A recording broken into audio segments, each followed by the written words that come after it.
چې د اول په جنت کې یوازې بیا ورته بیبي پیدا کړه.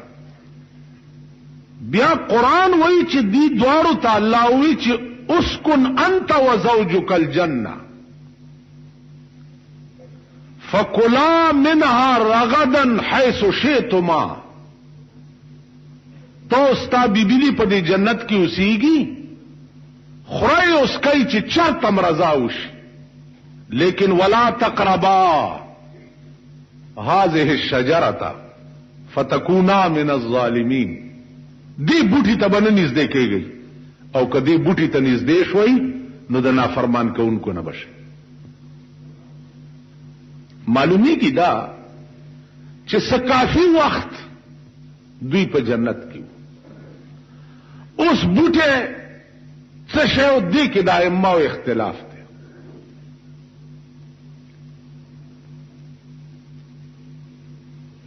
څوک وایي څه بوټي او څوک وایي څه بوټي او بار تقدیر ډېر علما دې طرف ته دي چې د غنم دانه وه. دانا نیمه آدم علیہ السلام خوړه او نیمه بی بی حوا وخوړه. اوس وی خوړه ولې؟ ځکه چې آدم علیہ السلام دا خیالو چې قسم به په دروغه څوک څنګه خوري. د شیطان خو مونږ ته قسم وخوړو. دلته دوه خبرې، یا خدا چې آدم علیہ السلام ته د شیطان د لعنتی کېدو علم نو نو د په قسم اعتبار وکړو، او یا دا خبره چې آدم علیہ السلام دا خیالو چې قسم په دروغه څوک څنګه خوري. ځکه دا قرآن ویلي چې وقاسمهما انی لکما لمن الناصحین فدلاهما بغرور. دې دواړو ته قسم وخوړو چې دې بوټي نه چې الله تاسو منی کړی یې، دې کې راز دا دی که دا دانه تاسو خوړه ټول عمر به په جنت کې پاتې شئ، او کم اونه خوړه او کوم خوړه ټول عمر به پاتې شي، او کم اونه خوړه نو دې جنت نه به مباسي. دې اجتهاد کې آدم علیہ السلام نیمه دانه دو نیمه بی بی حوا. نو الله ورته فرمایل چې اوزئ د جنت. جنت نه بار شو. بی بی حوا په جده کې راوغورځېده او آدم علیہ السلام په سرندیب کې راوغورځېد. 300 کاله دا دواړه جدا وو.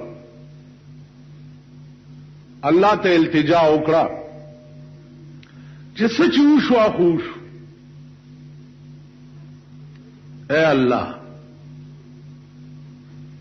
اوس راته د معافی چلو خایا، معاف کیږو به څنګه؟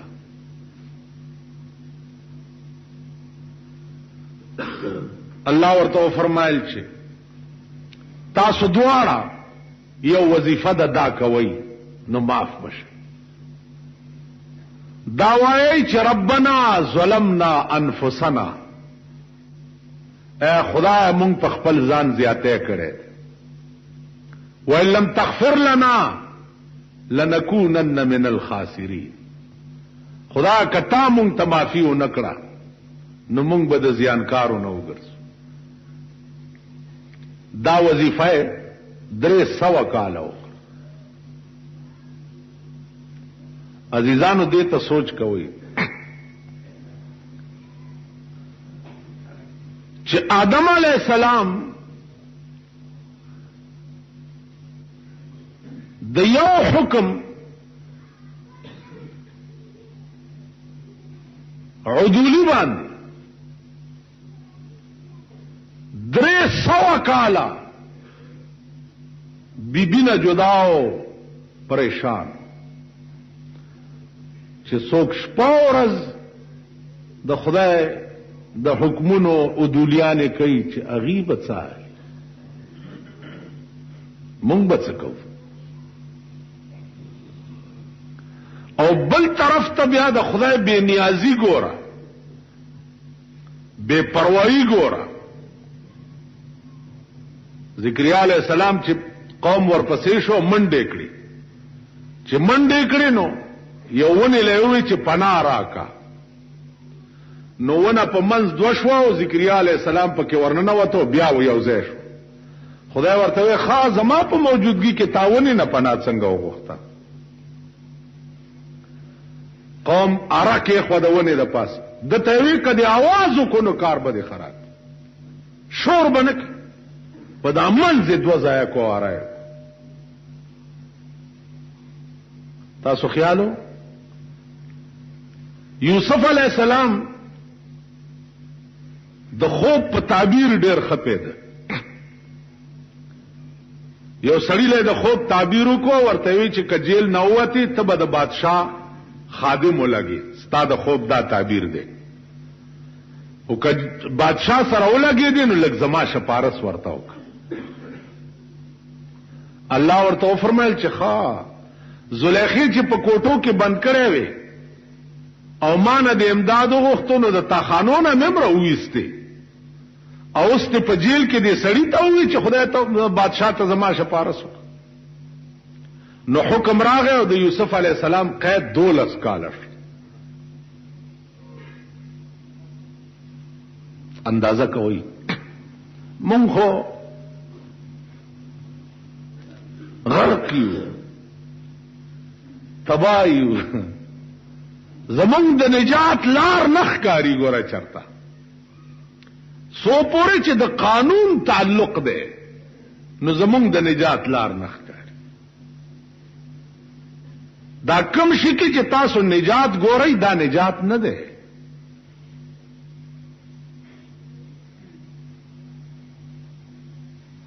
دا عذاب ده عزیزانو عرض داو چې هر وخت به امداد صرف د پروردگار نه غواړي او تکیا به د هر وخت د خدای ذات دی په بندا د تکیا وکړه نن دې سبب نه بیا به چل کې او یا بست عبد الله په معشوقو د جهان فخر کړه فخر په هغه چې په سبحان فخر کوي تاسو خیال را نو آدم علیہ الصلوۃ والسلام ته خدای پاک وی چې دا وظیفه کوا زما خوخه ده چې هر کلمه معاف کړي استاد بزان نه صاحب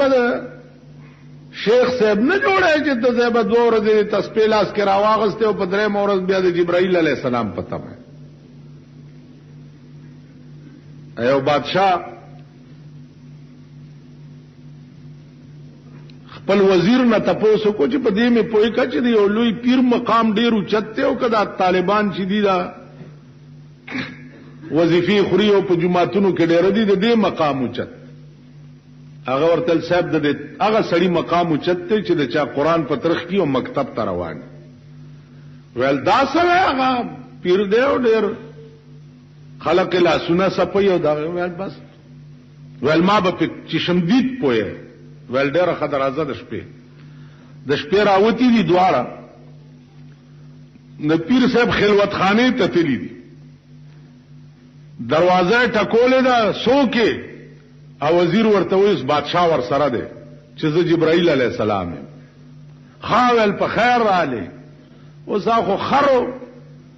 عادت څه پوه دو چې جبرائیل چرته غیر پیغمبر ته عمر ازي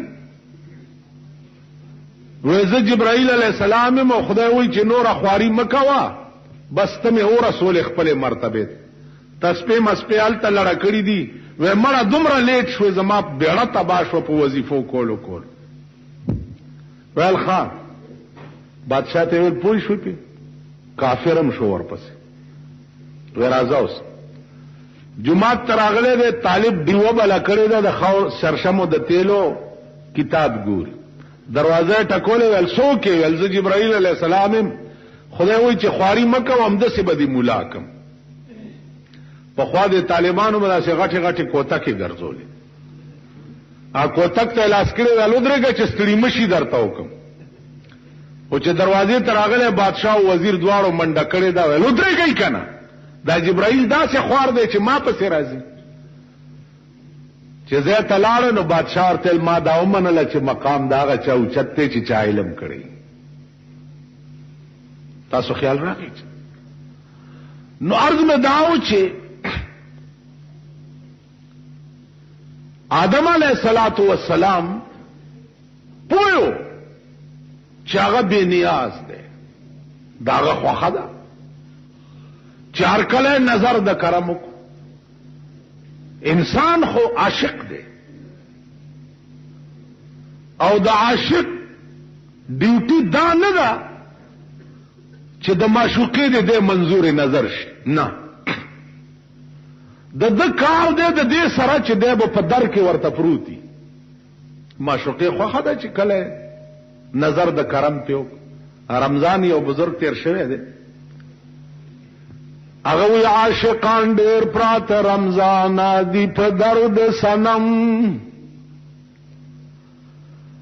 عاشقان ډیر پرات رمضان دی په درد سنم خدای په خبر دی چې د یار مینا بچا سروي تبا په در کې ورته پروت دی باقی دا غیر نظر د کرم کیږي کنه کیږي دې سره ستا کار نشته لکه رحمان بابا وایي چې ما چې سترګې و ګل رخ ته واړولې ما چې سترګې و ګل رخ ته واړولې په هغو سترګو مې وینې وجړلې محبوب باندې مې چې نظر پریوت پاغ سترګو می بیا ویني او جړلې خو ما ته ګوري نه نو چې د عشق ډېر پتیش کراغله ده نو وی چې د نیت د اشنای نو سنما چې د نیت د اشنای نو سنما نو د رحمان سترګې دې ولې نه ګنډلې چړ نو ما دا سترګې باندې ګنډلې وای چې ما تا ته وکته محبوب استا په تصرف کې نه دا خپل خوخه چې تا ته ګوري او کنه ګوري تبا تمام اسباب د عشق دي آتا مهیا کړی وي نور مخکې دا خوخه ده چې تا ته ګوري کنه عرض داو چې الله محبوب آدم علیہ السلام ته تقاضا کړي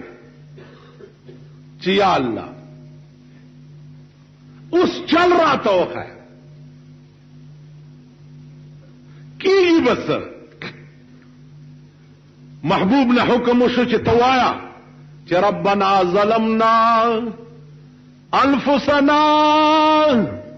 وإن لم تغفر لنا وترحمنا لنكونن من الخاسرين ربنا اے رب زمان ظلمنا انفسنا ما پخپل ځان پخپل زیاته کړې دي وإن لم تغفر لنا کتارا تبخنا نکړه وترحمنا او تارا باندې رحم نکړو لنکونن من الخاسرین ما کار به خراب شي 300 کال پس 300 کال پس نن زمونږ د ملک ته وګوره دا څه ملک دی دا څه وطن دی چې څنګه مونږ یو داسې را باندې حکومت ته تاسو وګورئ د کراچۍ کې بیا اور بل شو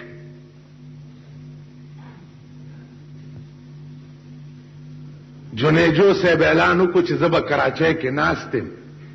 هلکه ته څه مولای چې کراچۍ کې کینی او جنازې به د خلکو کې او لمبې دی بیا د صوبه سرحد نم یو 3 وزیران غوښتي دي چې کراچۍ حال ټیک کوي راشي ا د صوبه سرحد وزیران چې کوم تری قسم په خدای کې 3 والا ګونګیان دي په خبره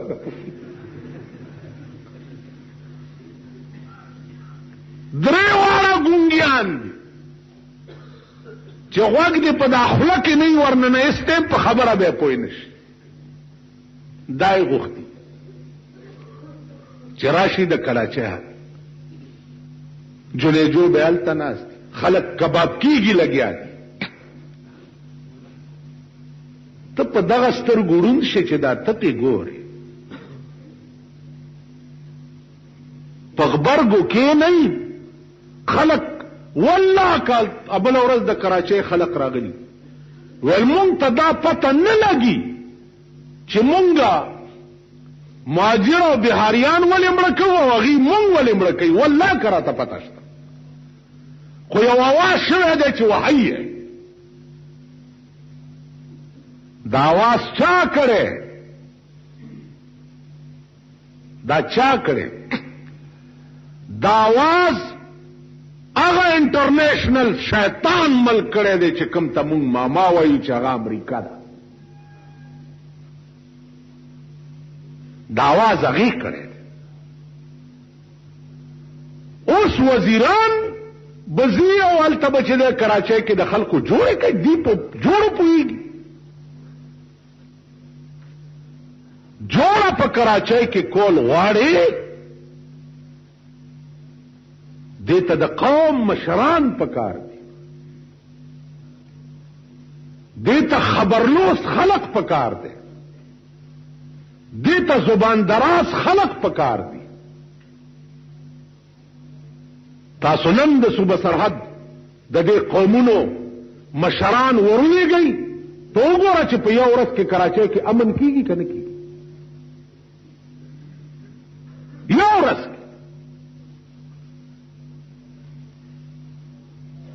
دا شرمېدلی حکومت د قوم بچی کباب کوي لګیا دي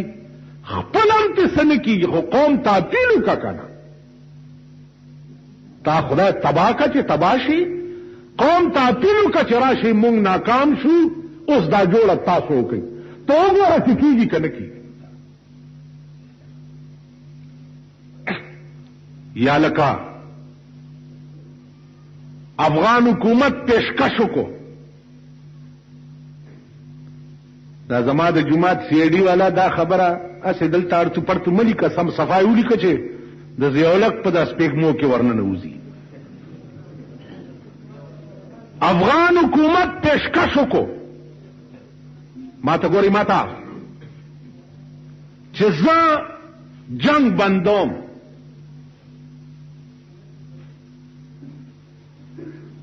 جنگ بندو ولی بندے بس دا ستاسو ملک دے خپل ملک ترازی ہو دا عام معافی اعلان ہو افغان حکومت نجیب نہ دے کرے روس دا اعلان کرے چې ما جنگ بند کو ځکه چې جنگ خو روس کولو په کابل کې مجاهد سره د روس جنگو د کابل حکومت نجیب الله څه شه ده او ګډاګه ناشته او اسی یو شی کینولې خبره د روس وا روس پیشکش کو چې زه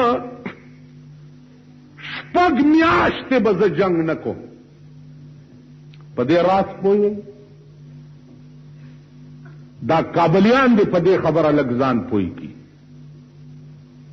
ځکه چې کابلیانو ته هغه ورځ وی چې خدای او قرآن او دې جوړې ته وګورئ چې دا د پاکستان زده کړې شیطانت کابل ته یو نه سي دا دلیم چې څه زده کړه مونږ نه چې دا ګند هلته یو نه سي داسې د خدای په قهر باخته یې هلته لکه دا مونږ چې پې اخته یو څنګه چې راغلي یې خالي الذهن هغسې ځئ په دې دا خلق ځان پوي روس وی چې زه جنگ نه کوم دلته د افغان مشرانو نن څو ورځو نه پې جرګې دي څنګه چلو کو څنګه چلو کو څنګه چلو کو څنګه چلو کو غوږ کېدی که د روس دا پیشکش د جنگ بندی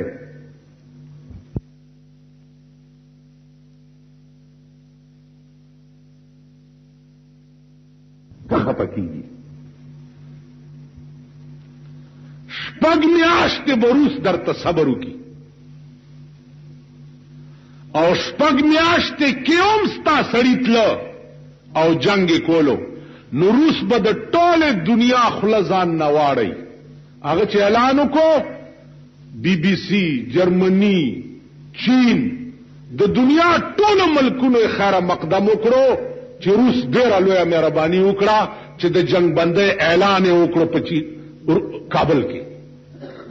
نن سویمه شپه ده چې بی بی سی پې لګیا دی. ټولو د روس شکریه ادا کړه چې تا چې جنگ بند کړو ستا ډېره لویه مهرباني. ځکه چې اول خدا ټول ملکونه لګیاو چې روس ظالم دی کنه، روس ظالم دی. اوس روس وی چې زه جنگ نه کوم، هغې یې شکریه ادا کړه. او دلته نه د امریکې په شیطانت مونږه ټکه ټوکه جاري وساتله. شپږ میاشتې پس به قسم په خدای دی چې دا روس دله داسې ګړچ درکړي چې نه به د پاکستاني او نه به د ګلستاني، داسې ګړچ دله درکړي. روس د دنیا خوله ځان نه په دې بیان واړوله. دنیا چې تاسو ویلې چې په روس لعنت، په روس لعنت، په روس لعنت، دا د ما جنگ بند کو سره د دومره لویه قوته او دوی یې نه بندوي. اورېږه چې درته چلو خیم چې تا ته امریکا را رسي چې ستا ما بیړه تباه کړي او که نه مې تباه کړي. دې ته سوچ وکئ، ضیاءالحق صاحب دې ته سوچ وکړي، جنیجو دې ته سوچ وکړي، دا گورنران دې ته سوچ وکړي چې کدی پیشکش تاسو مسترد کړ او پاکستان یو ځل د دې قهر په ضد کې راغی چې امریکا درته را رسي، پاکستان به داسې تباهي لکه په ډاکا کې چې امریکا را رسېدا او ډاکا تباه شوې وه. د امریکې ویلي چې زما 1 نمبر بیړۍ در روانه ده که نه ویلي؟ ویلي په ډاکا کې چې څه وخت کې ستا 1,00,000 فوج جنګېده لګیاو او جنرل نیازي ویلي چې زما په لاش به ټینکونه تیریږي. تاسو خیال راغی جی زما په لاش به ټینکونه تیریږي. هغه د روس 9 نمبر بیړۍ د امریکې 9 نمبر بیړۍ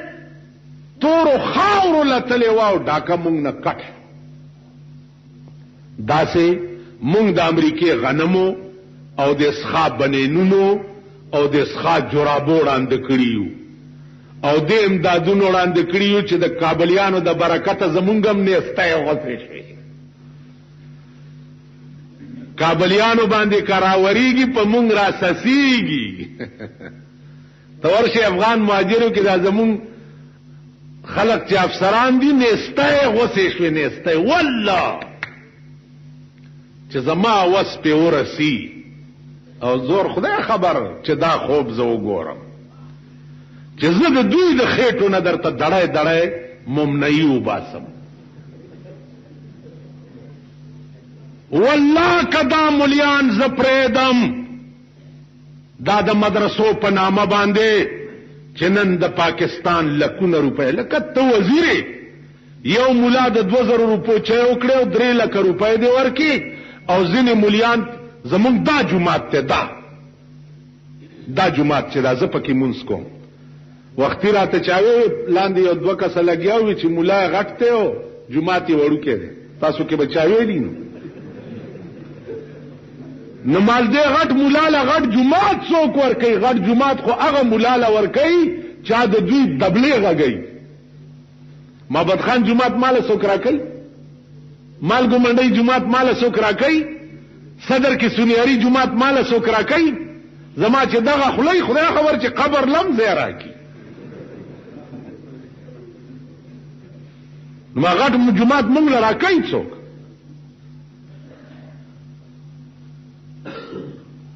نو خبره ده چې څوک خود لوګي مري دا جماعت دی. راشي د دې امام وګورئ په دواړو سترګو ړوند دی. دې جماعت له سړی وظیفې شګی کلی ته وړي او وخت پې تېروي. د دې جماعت سړی وظیفې بیگانه سار طالب یو سی د خزو بچی هغه سړی ټوکړي خوري یعنی سې امامان خو دې بیگانه سړی ټوکړي خوري او چا دې خېټه پورې منګي تړي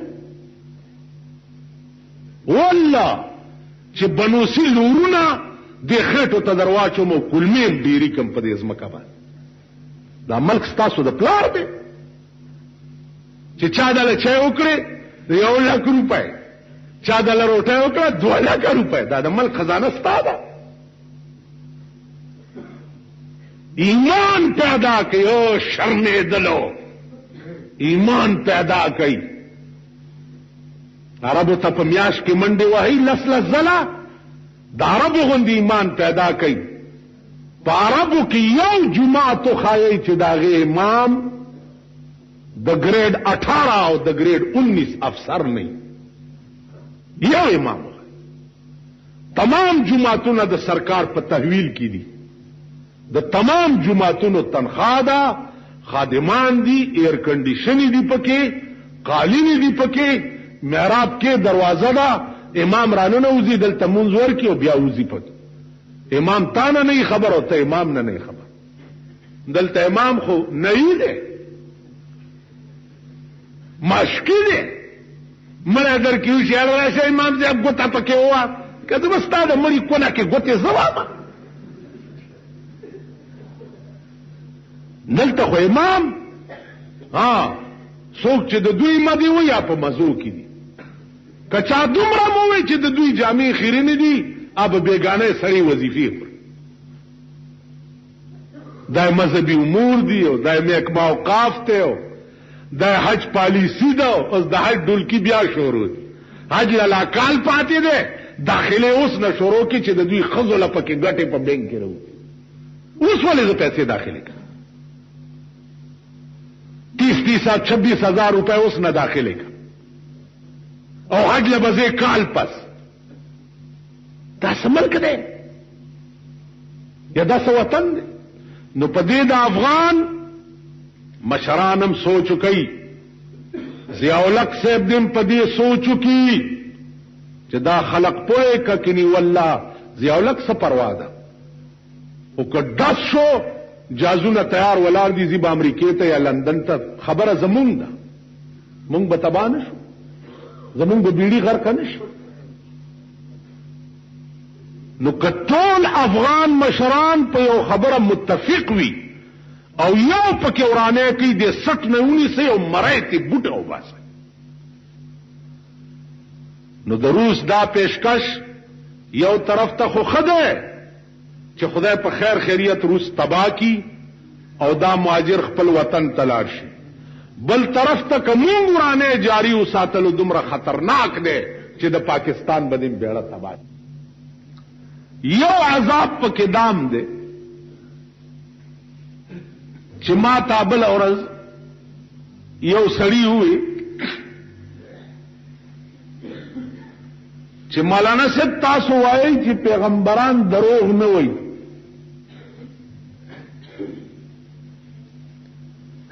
نو ابراهیم علیہ الصلوۃ والسلام خپل قوم ته ولې دروغ ویلی چاغي ورتراله ورتوي چې راځه چې میلې ته زو د ورتل انی سقیم ز بیمارم حالانکه دې بیمار نو نو ما ورته چې به خبره دادا چې بیماری په دوه قسمه ده یو بیماری د زړه ده او د روح ته او یو بیماری د بدن ده ابراهیم علیہ السلام غرض داو چې میلو لا هغه خلق زی چې په زړه جوړي تاسو په ایمان وایي چې د اختر په ورځ د چاپلار مړی یا زوی مړی یا خزه مړی یا لور مړی او تور پسې ورشي چې راځه د اختر ورځ د چې میلې تلار شو لار بشي در سره په دا خبره خو په پويږي چې په هغه جوور لګ نه پويږي دومره خو په پويږي چې د اختر په ورځ د سړی پلار مړی او تازه خخ کړي او مرګري ورپسې راشي چې هلکه راځه چې میلې لځو نو لاړ به شي ورسره وجه صحیح داسې بیماری سي بیمار هم نه ولې نه ځي اب وای زماړه نه ویني ساسي پلار مې مړ دی او ته ماته وایي چې راځه چې میلې لځو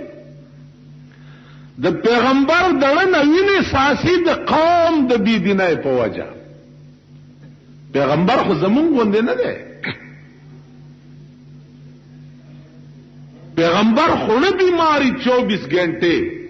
چې هغه د قوم بی دینی او د قوم بغاوت ګوري اوس مونږ هو د غیو صاحب د او تیری بربادی میں ہے تیری بربادی میں ہے میری آبادی کا راج تیری بربادی میں ہے میری آبادی کا راج تیری بربادی میں ہے میری آبادی کا راج چې ستا کور ران شي نو زما کور جوړ شي تا کور چوران شي زما کور جوړ شي تا کرمړې شوې ده ما کر صاحب ما خام روټای را روان الواغان را روان د شرشمو د ټیلو ډیور را روان کنه جی ما کور آباد شي د تختې جوړه ماته ملو شي د سلوي خدای ماته ملو شي خدای دې چرې ژوندې م پاتې کوا چې ژوندې پاتې هم ماته نه فایده نشته ستا په مرګ کې زما کوره باندې مونږ خدا شي او پیغمبر خدا شي نو کنه پیغمبر په لواګانو یا پیغمبر د شرشم ټیلو په دیو باندې یا پیغمبر د تختې او د سلوختو په جوړو باندې خوشالي نو مونږ هم خو نو کنه ابراہیم علیہ السلام ورته فرمایل انی سقیم میلولا هغه خلق زی چې په زړه جوړي د چا چړه بیماری هغه میلو ته زی زه ګورم چې تاسو 300 خدایان دي ستاسو زه هغه خالق حقیقی ګورم چې داغه په مخ کې تاسو بت ته سجده کوئ نو زه میلو ته تللی شم نو ماته وی ښه اوس پوه شو وی یو بله خبره چې وه چې هغه ښځه او دی روان وو ما یاره د دې قابل نه چې زه تا سره خبرې وکړم او زه خبرې ډېرې اوږدې کولی هم نشم تنګوه مې ما وی الله جي هسې ځان پوهیم ما چې څو کاله عمر دی دی کم از کم 55-60 کال عمر میں پس 75 کال کے پوئی نے شوی کور دے وران شد دینا پس بد سے پوئی دینا پس بد سے پوئی وزا د دین خبر دا پلار روان دی ابراہیم علیہ السلام ورسره بی بی دا داغه بادشاہ قانون داو چې کم سړی سره با خزاوان عابت اغستا او چې خور به ور سره نو هغه به ته نه اغستا اوس د پیغمبر د شان سره چې خزه تی وایي نو ابراهيم عليه السلام خپل بیبي ته وې چې کتانه تپوسو کو چې د دې څه کېږي نو تو ورته زی خورې ولی ځکه چې په اسلام کې مسلمانان سړي او خزي اسلامي ټول رونه او خويندې انما المؤمنون اخوه نو هغه خبره دا وا چې ابراهيم عليه السلام ورته وی چې چونکه په اسلام کې ته زما خورې شریعت کې زما ته په حق د نکاح غستې نو ته ورته وای چې زما رور دی دا ادا چلو نو زما عزیزانو عرض داو چې دا شی صورت په ظاهر د دروغو حقیقت خدا سي نو او ارشه چې دا هغه یو حقیقت او یو ماهیت لري تاسو 1400 کال رستو پیدا خلق یې اول خو تاسو دا مجال نه لرئ چې داغه خلق متعلق یو خبره کجا هغه او کجا مونږه کجا داغه ایمان او کجا زمونږ ایمان زمونږ څه ایمان داغه ایمان داو چې څه به وي نو سر به کټ کو او خبره نه بنرستو کېده ایمان څو وہ بے سر کے کٹ جانے کا مجھ کو غم نہیں سر کے کٹ جانے کا مجھ کو غم نہیں خم نہ پڑ جائے تیری تلوار میں عاشقانو کر معشوقے تو سر کے کٹ جانے کا مجھ کو غم نہیں خم نہ پڑ جائے تیری تلوار میں د سر پر کې دو غم را تنشتا خاصه نه چې زما سر پر کې دو سره ستاتو چرته کاګه نشي تمام غوندي بیا د پاکستانیانو غوندي پاکستان الله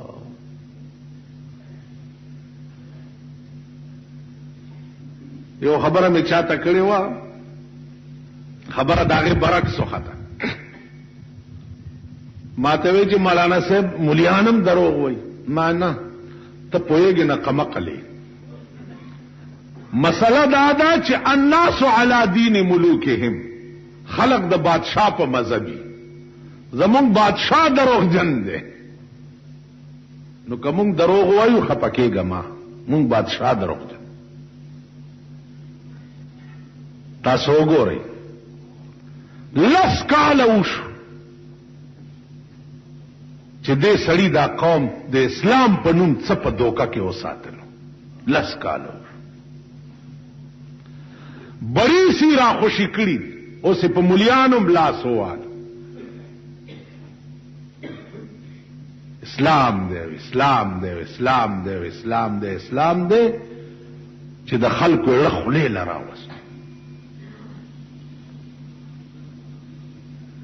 تاسو له شرم نه درځي شرم بیا په خپل اخبار او په خپل ټي وي او په خپل رادیو باندې خو د بار ملکونو ایمانداری منه شر کوي کنه شرمېدلو تاسو په شرمېږئ پرون د چین لوی راهنما استعفا ولې ورکړه ولې ځکه استعفا ورکړه چالکانو جلوس وسته او هغه اعلان وکړ چې دا زما د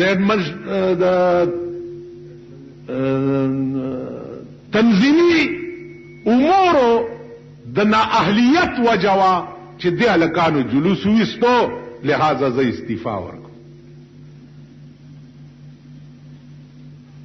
شرمېدل بیا خو پر ریډیو باندې مو وایي چې د چین وزیر یا د چین یو مشر استعفا ورکړه ځکه چې د چین الکانو جلوس وسته دلته په کراچۍ کې په سونو خلق کباب شو غوث علي شاه پلار تاسو ولې ځان ته ساتلې ده کابینه ما تکړه او ما خرم بیا واغست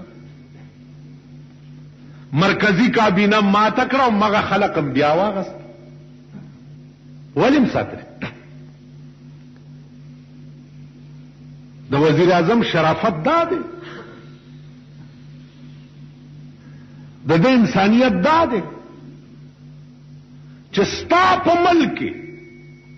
د یو خدای بندگان او د یو قرآن او د یو اسلام منون کی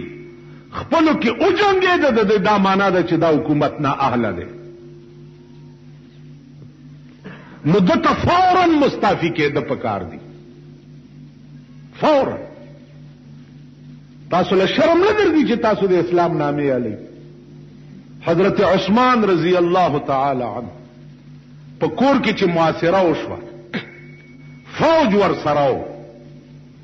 د تمام دنیا امیرو خلق ولراله چې اړرو که چې دا خلق کېمکو.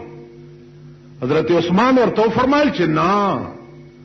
ځان به کېمکم خو د قوم په مرای بچری چاړو نه چلو. ځان په تبرونو او په تورو علال کا فسيكفيكهم الله آیات وی چې د توري گزار په وشو د وینو د مزغو ساز کی په قران ورپریوت. خزراله چې لاس ونیو بل گزار چې پراغه د